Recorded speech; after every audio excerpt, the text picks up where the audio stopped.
Hi guys, 51 ಅಡಿ ಭದ್ರಕಾಳಮ್ಮ ದೇವಸ್ಥಾನನ ಪ್ರತಿಷ್ಠಾಪನೆ ಮಾಡಿದ್ದಾರೆ. ಬನ್ನಿ ಅರ್ಚಕರು ಏನ್ ಹೇಳ್ತಾರೆ ಕೇಳೋಣ ಅದ್ರ ಬಗ್ಗೆ. ನಮಸ್ತೆ. ಇಲ್ಲಿ ಉದಯಪುರ ಚನ್ನರಾಯಪಟ್ಟಣ ತಾಲೂಕು ದಂಡಿನಹಳ್ಳಿ ಹೋಗಿ ಉದಯಪುರ ಗ್ರಾಮದಲ್ಲಿ ಭದ್ರಕಾಳಮ್ಮ ವೀರಭದ್ರ ಸ್ವಾಮಿ ದೇವಸ್ಥಾನ ಇದೆ. ಭದ್ರಕಾಳಮ್ಮನವರು ವೀರಭದ್ರ ಸ್ವಾಮಿ ಬರವಣಿಗೆ ದೇವರು. ವೀರಭದ್ರ ಸ್ವಾಮಿ 25 ವರ್ಷದಿಂದ ಬರವಣಿಗೆ ಮಾಡ್ತಾ ಇದ್ರು. ಈಗ ಭದ್ರಕಾಳಮ್ಮನವರು ಮಾಡ್ತಾ ಇದ್ದಾರೆ. ಈಗ ಹೊಸದಾಗಿ 51 ಅಡಿ ಭದ್ರಕಾಳಮ್ಮನ್ನ ಮಾಡಿಸಿದ್ವಿ. ವೀರಭದ್ರ ಸ್ವಾಮಿ ಹೇಳಿರೋದ್ರಿಂದ ಭದ್ರಕಾಳಮ್ಮನ ಮಾಡಿದ್ವಿ. ಈಗ ಭದ್ರಕಾಳಮ್ಮನವರು ಬರವಣಿಗೆ ಮಾಡ್ತಾ ಇದ್ದಾರೆ. ಭಕ್ತಾದಿಗಳು ಬಂದು ಎಲ್ಲರೂ ತಾಯಿ ಒಂದ್ಸರಿ ಭೇಟಿ ಕೊಟ್ಟು ತಾಯಿ ಪ್ರಶ್ನೆ ಕೇಳ್ಕೋಬೇಕು ಅಂತ ನಿಮ್ಮಲ್ಲಿ ಕೇಳ್ಕೊತೀವಿ. ಎಷ್ಟು ದಿನ ಆಯ್ತು ಸರ್ ಇದು ಓಪನ್ ಆಗಿ? 15 ದಿವಸ ಆಯ್ತು ಮೇಡಮ್. 15 ದಿನ ಆಯ್ತಾ? ಏನು ಸರ್ ದೇವ್ರ ಹೆಸರು? ಭದ್ರಕಾಳಮ್ಮ ರತ್ನಗಿರಿ, ಎರಡು ಈಗ ಹೊಸದಾಗಿ ಓಪನ್ ಆಗಿದೆ. ಇದು ಈ ದೇವ್ರ ಹೆಸರು ಭದ್ರಕಾಳಮ್ಮ. ಇದು ಮೂಲಸ್ಥಾನ.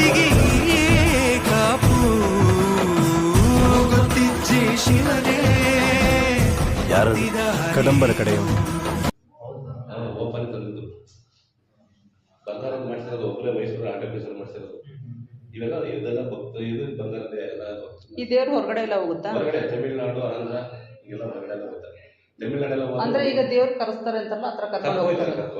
ಬಸ್ ಮನೆ ಹಬ್ಬಕ್ಕೆ ಮತ್ತೆ ಊರಿಂದ ಯಾವ್ದಾರ ಬಲಿಶಾಸ್ತ್ರ ಅದು ಕಿಲೋಮೀಟರ್ ಬಸ್ ಇರ್ತಲ್ವ ನಮ್ದು, ಅದು ಹುಡುಗರು ಬರ್ತಾರೆ, ಬಸ್ ಇರುತ್ತೆ.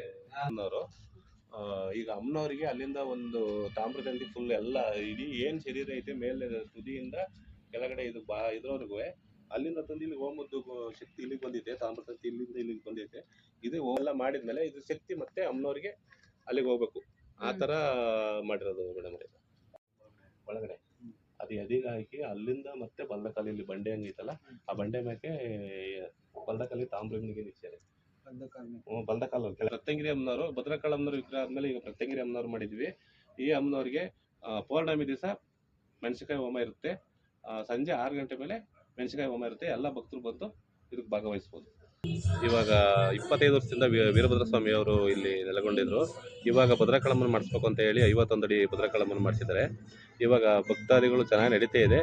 48 ದಿವಸ ಪೂಜೆ ನಡೀತಾ ಇದೆ. ಇದು ಮುಗಿದ್ಮೇಲೆ ಅಮ್ಮನವರು ಇನ್ನೂ ವಿಜೃಂಭಣೆಯಿಂದ ನಡೀಬೇಕು ಅಂತ ಜನಗಳು ಭಕ್ತರೆಲ್ಲ ಕೇಳಿ. ಇದು ಕಣ್ಣು ಮಲೇಷ್ಯಾದಿಂದ ತರಿಸಿರೋದು ಮೇಡಮ್ ಅವರೇ. ಇದು ಕಣ್ಣು ರೊಟೇಟ್, ಈಗ ನಾವು ಆ ಕಡೆ ಎಡದ ಕಡೆಗೆ ಹೋದ್ರೆ ಹಂಗ್ ಬರುತ್ತೆ, ನಮ್ ಕಡೆ ವಾರ್ಗಣಾಗಿ ಆ ಕಡೆಗೆ ಹೋದ್ರೆ ಆ ಕಡೆಗೆ ವಾರ್ಗಣ ತರ ಬರುತ್ತೆ. ಇದನ್ನ ಇದೇ ವಿಶೇಷತೆ ಅಮ್ಮನವ್ರದ್ದು. ಇದನ್ನ ಅವರು ಶ್ರಮ ಪಟ್ಟು ಪಾಪ ಮಲೇಷ್ಯಾದಿಂದ ತರಿಸ್ಕೊಟ್ರು, ವಿಗ್ರಹ ಮಾಡಿದ್ರು ಅವ್ರು ತರಿಸ್ಕೊಟ್ಟಿದ್ರು ಮೇಡಮ್. ಒಂದು ವಿಶೇಷತೆ ಏನಪ್ಪಾ ಅಂತಂದ್ರೆ, ಕಣ್ಣು ನಾವು ಯಾವ ಕಡೆ ನಿಂತ್ಕೊಂತೀವಿ ಅದೇ ಸೈಡ್, ಅಂದ್ರೆ ಆ ವಿಗ್ರಹ ನಮ್ಮನ್ನೇ